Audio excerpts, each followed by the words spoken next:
So let's go ahead and look at 3 more examples of the same idea of using the uniqueness of the exponential, and just situations are going to get a tiny bit trickier at each step. For this first example, both sides have an x to them. Now, I don't know how to rewrite 8 as 4 to a power, but I can go ahead and try to find a common one by saying 4 is 2 squared.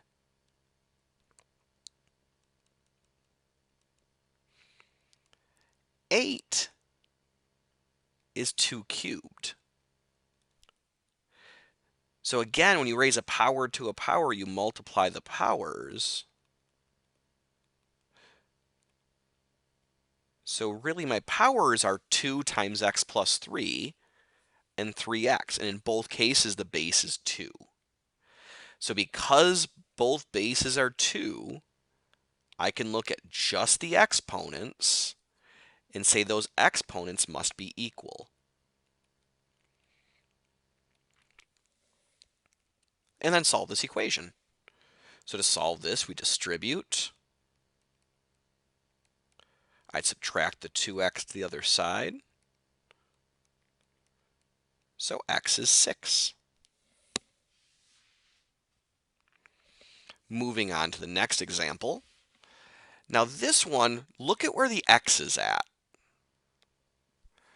Where the x is at is typically going to be our goal base. So we have 3 to the 2x. 3 is already pretty much as good as we're going to get. So then we look at the left-hand side and say, I want to rewrite him as 3 to a power.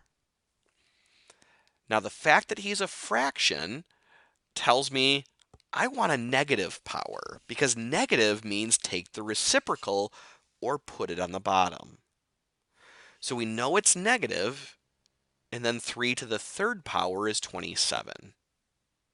So that's what we got to remember about powers, is that negative powers mean to take the reciprocal. Now that my bases are the same, I can set the exponents to be the same. Then I can divide by 2 to get the x by itself. And there we go.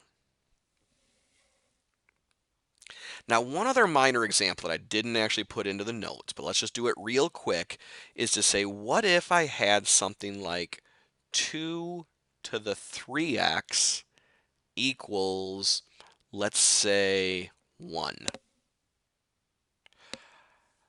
Same deal, that I want to write this as 2 to some power. How do we rewrite 1 as 2 to a power?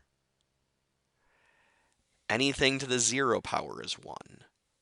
Now that my bases are the same, I can make the exponents the same, divide by 3, and x must be 0. So don't forget that fact. So we have 2 important facts about exponents to remember: that a negative exponent means to take the reciprocal. So if you're trying to solve these problems by saying, what exponent do I need to make this guy a fraction? It needs to be negative. If you have a 1 on the other side, what exponent do I need to rewrite 1? You need an exponent of 0 to turn something into a 1. All right, last portion of this example. 4 equals 3 to the x.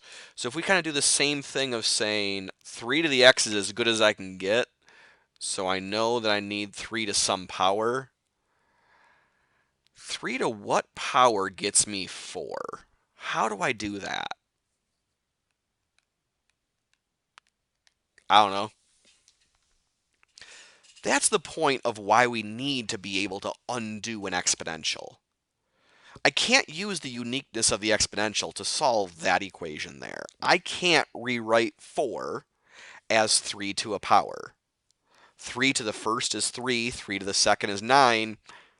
It's somewhere between there. It's somewhere between 1 and 2, but I don't know. I really don't.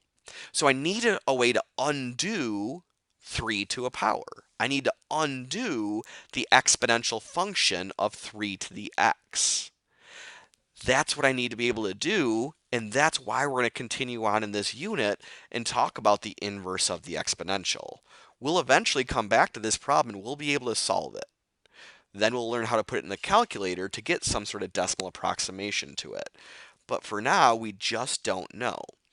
So, just to take a step back for a second and look big picture, what I've shown you in these last two examples of solving exponential equations using the uniqueness of the exponential, this is a very specialized version of solving exponential equations. It only works in certain circumstances.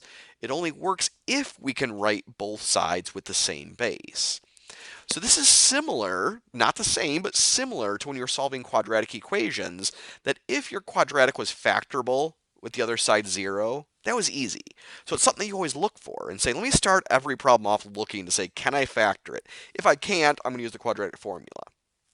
When we get to using logarithms to solve exponential equations, we're going to use similar reasoning. We're going to say, well, let me see if that easy stuff that I learned early on works. Let me see if I can write both sides with the same base. If I can, awesome. But if I can't write both sides with the same base, that's when I then need to say, all right, let me break out the big guns. Let me use this logarithm thing. But for now, we're going to try to make both bases the same.